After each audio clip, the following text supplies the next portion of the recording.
आपके सामने एक ऐसे मुद्दे को लेकर जो भ्रष्टाचार के खिलाफ है और भ्रष्टाचार के खिलाफ हम उपाय के साथ आए हैं, उपाय लेकर आए हैं देश के जाने माने सामाजिक कार्यकर्ता और भ्रष्टाचार के खिलाफ जिन्होंने लड़ाई लड़ी, अन्ना हजारे जी। अन्ना हजारे जी ने सूचना के कानून के लिए भी बहुत बड़ा आंदोलन किया है और अन्ना जी के कारण महाराष्ट्र के कई मंत्रियों को घर जाना पड़ा है, अधिकारियों को नौकरी से निकालना पड़ा है। ऐसे हजारे जी ने दिल्ली में अब भ्रष्टाचार के खिलाफ अनशन की बात की है, वो भी किसी फॉर्मूले के साथ। केवल भ्रष्टाचार को विरोध करने के लिए, चर्चा में आने के लिए या माहौल बनाने के लिए नहीं, तो एक जन लोकपाल विधेयक के साथ अन्ना हजारे जी 5 तारीख से दिल्ली में अनशन पर बैठ रहे और लोक जनपाल लेकर आए हैं फॉर्मूला। भ्रष्टाचार का क्या है, हम इस पे नजर डालते हैं पहले की मुद्दा क्या है। भ्रष्टाचार से लड़ाई के लिए विभिन्न देशों में विभिन्न उपाय किए जाते हैं। भारत में भी स्वतंत्रता से लेकर आज तक ऐसे कई आंदोलन हुए जिनमें सरकार ने अभी तक कोई ठोस उपाय नहीं किए।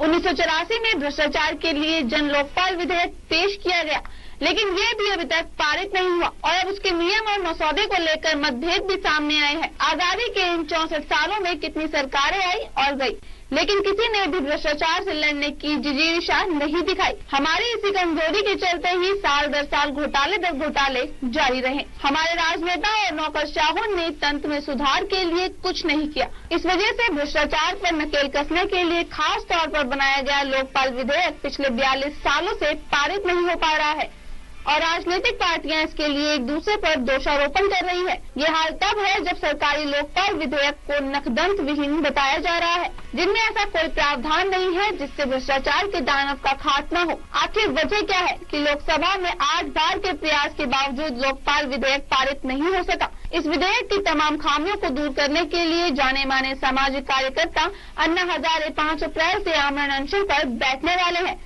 इस आंदोलन को समर्थन देने के लिए देश भर के भ्रष्टाचार विरोधी कार्यकर्ता और संगठन अन्ना हजारे जी के समर्थन दे रहे हैं। क्या आप अन्ना हजारे जी के इस आंदोलन को समर्थन देंगे?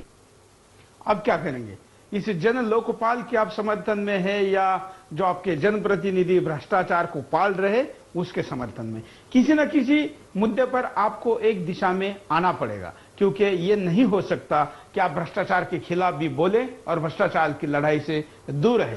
अब भ्रष्टाचार को हमेशा के लिए अगर मिटाना है तो एक अच्छा मुद्दा है और इस लड़ाई में सम्मिलित होना चाहिए। इसलिए हम आपको पूछ रहे सवाल कि क्या भ्रष्टाचार को रोकने के लिए जन लोकपाल एक अच्छा फॉर्म है जिसको लागू करना चाहिए? क्या है आपका कहना? आप हमें कॉल करके, SMS करके, सोशल नेटवर्किंग साइट से जवाब दे सकते हैं। कॉलर भी हमारे पहले आज के जुड़ने जा रहे हैं, उनसे भी बात करेंगे, देखते क्या कहना चाहते हैं। नमस्कार। अभी इन्होंने, नमस्कार जी, ऐसा है अब इन्होंने राजा को अंत किया है। उसके बाद ऐसा है राजा भी बाद में 2-3 महीने जेल में छोड़ रह के छूट जाएगा, कोर्ट में जाके बिल्कुल छूट जाएगा। तो उसका क्या है, 1,76,000 हजम हो गए, उसका आगे क्या परिणाम निकल रहा है? बिल्कुल बिल्कुल सही कह रहा है। और ये जन लोकपाल विधेयक में जिसने करप्शन किया है उसे पैसे वसूलने का प्रावधान है। नहीं, ऐसा है ना, अगर इनके हम पैसे कैसे वसूल होंगे? कोर्ट में तो जाके इनका कुछ बनेगा नहीं, वहाँ तो छाकर जाकर वकील बैठे हुए हैं, बिल्कुल इनके कहाँ निकलने देंगे, कुछ वजह न देंगे। बिल्कुल सही कह रहे हैं। इसका आपके हिसाब से क्या उपाय है?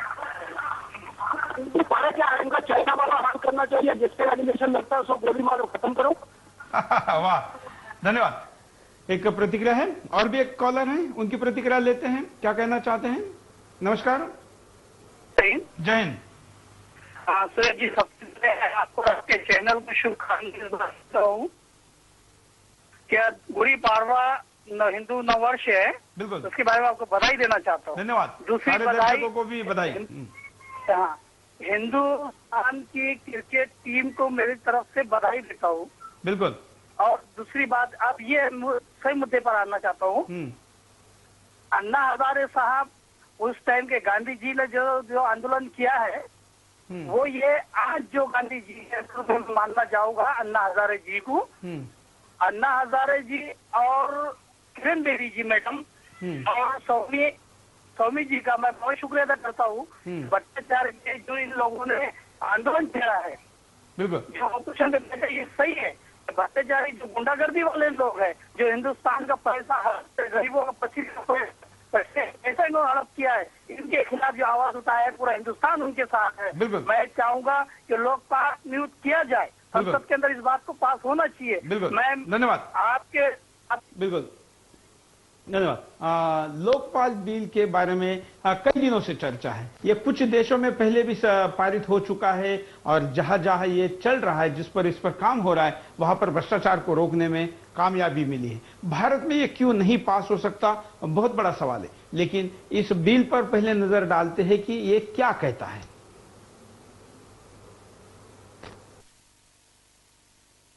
द्वारा शुरू की गई एक पहल का नाम है। इस कानून के अंतर्गत केंद्र में लोकपाल और राज्यों में लोकायुक्त का गठन होगा। जस्टिस संतोष हेगड़े, प्रशांत भूषण और अरविंद केजरीवाल द्वारा बनाया गया ये विधेयक लोगों के द्वारा वेबसाइट पर दी गई प्रतिक्रिया और जनता के साथ विचार विमर्श के बाद तैयार किया गया है। ये संस्था निर्वाचन आयोग, सुप्रीम कोर्ट की तरह सरकार से स्वतंत्र होगी। कोई भी नेता या सरकारी अधिकारी जांच की प्रक्रिया को प्रभावित नहीं कर पाएगा। इस बिल को शांति भूषण, जेएम लिंगदो, किरण बेदी, अन्ना हजारे आदि का भारी समर्थन प्राप्त हुआ है। इस बिल की मांग है कि भ्रष्टाचारियों के खिलाफ कोई भी मामले की जांच 1 साल के भीतर पूरी की जाए। परीक्षण 1 साल के अंदर पूरा होगा और 2 साल के अंदर अंदर भ्रष्ट नेता व अधिकारियों को सजा सुनाई जाएगी। इसी के साथ भ्रष्टाचारियों का अपराध सिद्ध होते ही सरकार को हुए घाटे की वसूली की जाए। यह बिल एक आम नागरिक के लिए मददगार जरूर साबित होगा, क्योंकि यदि किसी नागरिक का काम तय समय पर नहीं होता तो लोकपाल बिल दोषी अफसर पर जुर्माना लगाएगा और वो जुर्माना शिकायतकर्ता को मुआवजे के रूप में मिलेगा। आप किसी भी तरह के भ्रष्टाचार की शिकायत लोकपाल से कर सकते हैं, जैसे कि सरकारी राशन में कालाबाजारी, सड़कें बनाने में गुणवत्ता की अनदेखी या पंचायत निधि का दुरुपयोग आदि। लोकपाल के सदस्यों का चयन जजों, नागरिकों और संवैधानिक संस्थाओं द्वारा किया जाएगा। इनमें कोई भी नेता की कोई भागीदारी नहीं होगी।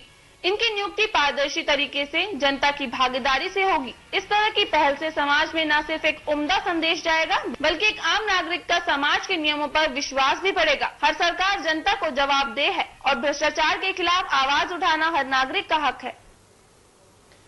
आम नागरिक का हक है, लेकिन उसको छीना जा रहा है। संसद में न्यूक्लियर पावर का बिल सरकार अपने आप को दांव पर लगाकर पास करती है, तो फिर भ्रष्टाचार के खिलाफ लड़ने के लिए कोई बिल पास क्यों नहीं हो सकता। और जो बिल लाने की बात सरकार कर रही है उसमें इतनी खामियां हैं कि वो आम आदमी के लिए किसी भी फायदे का सौदा नहीं हो सकता।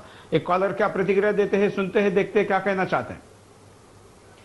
नमस्कार। जो लोकपाल बिल है और क्यों नहीं मंजूर करी, इसका क्या कारण है? इसका आप क्या मानते हैं, क्या कारण होगा? कारण है साल से साल भ्रष्टाचार कारण है इसका। ऊपर से नीचे सब भ्रष्टाचार हो जाए, क्या सेंट्रल गवर्नमेंट क्या, क्या स्टेट गवर्नमेंट क्या, कर्मचारी जो इनके बड़े बड़े अधिकारी सब भ्रष्ट हो जाएंगे। मतलब सरकार ही सारे जगह की भ्रष्ट है, तो फिर लोकपाल लाने की इच्छा कौन व्यक्त करेगा, ऐसा आप कहना चाहते हैं? हाँ जी, बिल्कुल, धन्यवाद। यही कारण लगता है कि इतने सालों के बाद भी इस बिल को ठंडे बस्ते में डाला हुआ है और अन्ना हजारे जी ने आमरण अनशन की बात करने के बावजूद भी सरकार की तरफ से कोई ठोस पहल नहीं की है। एक और कॉलर। नमस्कार। हाँ नमस्कार, मैं विजय मिश्रा भद्रक से बोल रहा हूँ, उड़ीसा स्टेट। नमस्कार, बोलिए क्या कहना चाहेंगे आप इस मुद्दे पर? हाँ, बात ऐसा है, आपने जो मुद्दा आज उठाएंगे इतना कीमती मुद्दा पूरा देश के लिए, तो बात ऐसा है, ये अन्ना हजारे साहब आज जो काम कर रहे हैं, जो ये 5 तारीख को तो शुरू का था, मेरा ख्याल है पूरा देश वहाँ जंतर मंतर जाकर उनका साथ बढ़ जाना चाहिए। बिल्कुल, तब इन लोगों का पता चलेगा कि बिल्कुल क्या चल रहा है आजकल इस देश में। ये देश आखिर कहाँ जा रहा है, मेरे समझ में नहीं आता। मैं तो तड़प चुका हूँ, मैं तो तंग आ चुका हूँ इन भ्रष्टाचार नेताओं से। बिल्कुल, पूरा देश तंग आ चुका है। पहले शायद कुछ हो जाए तो मुझे अच्छा लगा कि ये भ्रष्टाचार मिटाने के लिए कुछ प्रक्रिया तो शुरू कम से कम हो गया। यही मुझे एक आश्वासन है। मरने से पहले मैं देखना चाहता हूँ कि ये आजादी का जो बर्बादी चल रहा है ये कम से कम ये रोक गया है। अन्ना हजारे साहब को मेरा सत्ता नमन। और आप सुरेश जी, आपने आपका सुदर्शन न्यूज चैनल आज जो मुद्दा उठाए पूरा देश के लिए, ये एक जागरूक लाया है। आपको भी मेरा सत्ता प्रणाम और नमस्कार आपको भी। और आपने जिस भावना के साथ बात की है, शायद हमारे देश की लीडरशिप इस भावनाओं को, उस फीलिंग को समझ पाए और इस दिशा में कुछ करे। अब लड़ाई की शुरुआत हो रही है। अब ऐसे समय में आप जिस निराशा से आप बोल रहे हैं, वो निराशा तो बिल्कुल सही है, लेकिन अब हौसले के साथ, बुलंदी के साथ लड़ाई पर मैदान में उतरना है। धन्यवाद कॉल करने के लिए। आप भी अपनी बात को रख सकते हैं। यहाँ पर एसएमएस भी कई बड़ी मात्रा में आए हैं और आप भी एसएमएस कर सकते हैं। सोशल नेटवर्किंग साइट पर जाकर आप सुदर्शन को फॉलो करते हुए अपने मैसेज को भी चैनल पर डायरेक्ट टाइप कर सकते हैं। आपकी बातों को हम मंच दे रहे हैं और विदाउट एडिट आपकी सारी बातें चैनल के द्वारा ऑस्ट्रेलिया से लेके यूके तक और भारत में DTH के द्वारा www.sudarshan.tv.com पर पूरी दुनिया भर में और 3G मोबाइल पर भी दिखा रहे। आप इस मंच का उपयोग करिए। भ्रष्टाचार के खिलाफ बिंदास बोल में हमने सबसे ज्यादा कार्यक्रम की है और अन्ना हजारे के इस आंदोलन को देश भर में सब लोगों तक पहुंचाना जरूरी है, क्योंकि किसी ने तो पहल की है। उस पहल में सब लोग अगर एक साथ आ जाए तो उस आंदोलन को अंजाम तक पहुंचाने में यश मिलेगा। हम और एक कॉलर के पास चलते हैं। साथ साथ में आप भी अपनी प्रतिक्रिया दे सकते हैं और हम यहाँ पर नजर डालेंगे थोड़ी देर बाद इस बिल के और सरकारी बिल में क्या अंतर है उस पर, लेकिन उसके पहले एक कॉलर से बात करते हैं।